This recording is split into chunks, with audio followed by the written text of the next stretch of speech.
Well, we know this thing can go off-road a little bit, and by off-road I mean a very flat prairie, so I think a lot of cars could do this.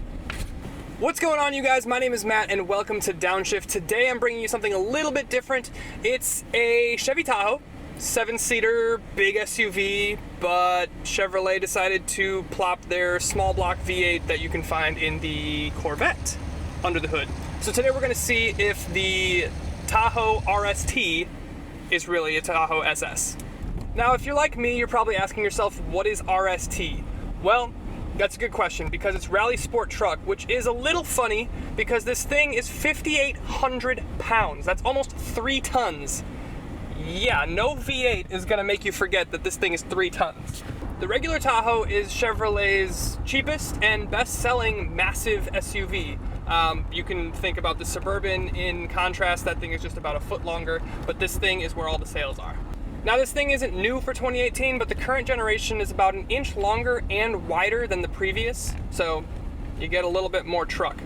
The main thing, the important thing, is the RST package. This is the Chevy Tahoe Premier with the RST Performance Package, which means that you get the Gotham body kit with all the blacked out badges, you get the LED kind of running lights in the headlights, and you get the big 22 black and chrome wheels. It looks pretty good. Now, some RST packages come with massive Brembo brakes and a Borla exhaust because this is America and why not? But my tester does not have it. This thing just has the small block 6.2 liter V8 from Chevrolet, that beautiful powertrain that we see under the hood of the Corvette and some Camaros. Now, despite the appearance package on this thing, I'm glad to see that no one at Chevrolet in the design department strained themselves over this rolling rectangle. The tailgate glass window will open independently of the full tailgate to expose about 16 cubic feet of space, as you can see here. If you fold the standard third row down, you will double that space, and then with the middle seats down, you actually have a pretty good amount of space. However, the floor is quite high. The interior is what you'd expect from Chevy. There's no real surprise here, but the center stack kind of reminds me of the last level of Halo 3. Something out of that. However, there is some really nice contrasting stitching to break up the black on the center console, the steering wheel, and the seats. Apple CarPlay and Android Auto are standard on all trims, which is fantastic, and the classic Chevy screen lifter is included, so you can hide all your contraband from Bruce Wayne and Commissioner Gordon if you need to. One thing that I don't love, especially driving these massive SUVs, is when they don't come with 360 camera. This thing has a backup camera, it's got trajectory and things like that, but it doesn't have a full 360 camera, and I would really like that to help me park this massive behemoth. But this thing does have dual climate control, so me and my friend over in the passenger seat in the next time zone can stay cool independently. Also, this thing comes with 3-level heated and cooled seats, which is fantastic. Love it. Well done, Chevy. GM is also really the only brand to offer the heated and cooled seats on just the backrest. There's an individual button down there for just the backrest. One thing that I do find kind of funny is that the seat does move forward and back, and like you would normally expect from a normal car. However, Chevy has also included adjustable powered pedals. So you can move the pedals forward and backward as if you were in a Ferrari or McLaren or some supercar. That the seat is fixed in one location to save weight. There's no weight savings here. Along with not having the Brembo brakes and the Borla exhaust, my tester does not come complete with the head-up display. I would really love to see that if I was going to go true RST package. That is just the full-fledged performance package on this Tahoe. However, I don't really know if you need it because you still have that 6.2 under the hood. And of course you get normal creature comforts too. You get a wireless charging pad on your center console, you've got USBs everywhere, plugs, all sorts of storage. The center storage bin right here under my arm is massive. Now, in terms of comfort and refinement, this is fairly comfortable. The seats are nice, the seating position's high, the visibility is good, I don't really have any blind spots. It is a little hard to see back through the cabin, just because of headrests and things like that, and the floor is elevated because this thing does not have an independent rear suspension. It's got a live axle. This will probably be the last one to have that, but just so you know, it makes the ride a little bumpy.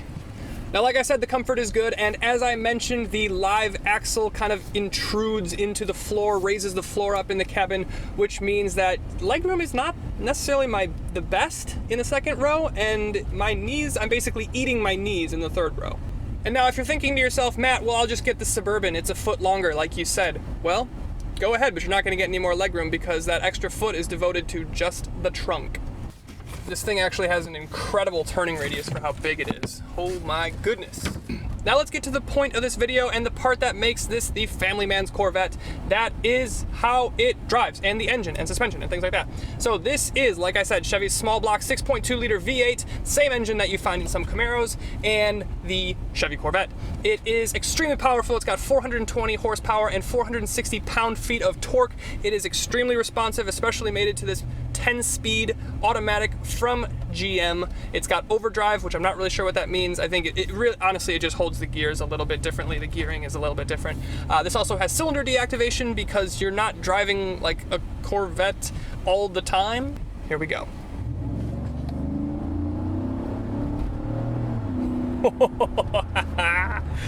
Oh yeah, okay. See, I don't typically love these large SUVs, but when you stuff this Chevy small block 6.2 under the hood, that thing's making 420 horsepower and 460 pound-feet of torque. I really don't care. I mean, on takeoff, I won't say you forget that this thing is 5,800 pounds. You definitely are reminded on braking, but it definitely has enough power and enough torque, even down low, naturally aspirated, to get you up and going. This thing is just ridiculous. Also, two-wheel drive, I've got the stability control kicking in every once in a while in turns if you really put your foot down, which is just insane in an almost 6,000 pound truck. Now this thing does use modern technology like cylinder deactivation to achieve a better MPG. You can get about 14 to 16 city and about 22 highway. You know, this thing, like I said, 5,800 pounds, big V8 under the hood. It's a little thirsty. Also, if you have toys that you'd like to tow, this thing can tow 6,800 pounds. All right, guys, we're gonna let her go here. Gets up, it goes. Once you get above 3,000 RPM, you really start to get into the meat of the power band. This thing likes to rev high, but it's got torque everywhere. One thing I will say though, it's nice to have a naturally aspirated V8 and it sounds good, and that's all well and good, especially under the hood of an American muscle or American car. But I will say that Ford's EcoBoost V6, that's in the new Expedition, I think is a little bit quicker. I also think that their transmission is the same, but I think they tune it a little bit different to make it a little bit quicker. So is this thing the quickest? No. But is it powerful and a little bit of fun? Yeah. If you have 4 kids, it's worth a look. So brand new, pretty loaded up, you can get this thing close to 80 grand. If you really are interested right now, this one is a 2018. It's a little bit old. It's got 2,000 miles on it. Really not old at all, but it is technically used. This thing's about 60 grand for my friends at International Autos. Thank you to them for making this video possible. But I hope you guys enjoyed this video. As always, leave a comment, subscribe. I look forward to seeing you next time. Bye.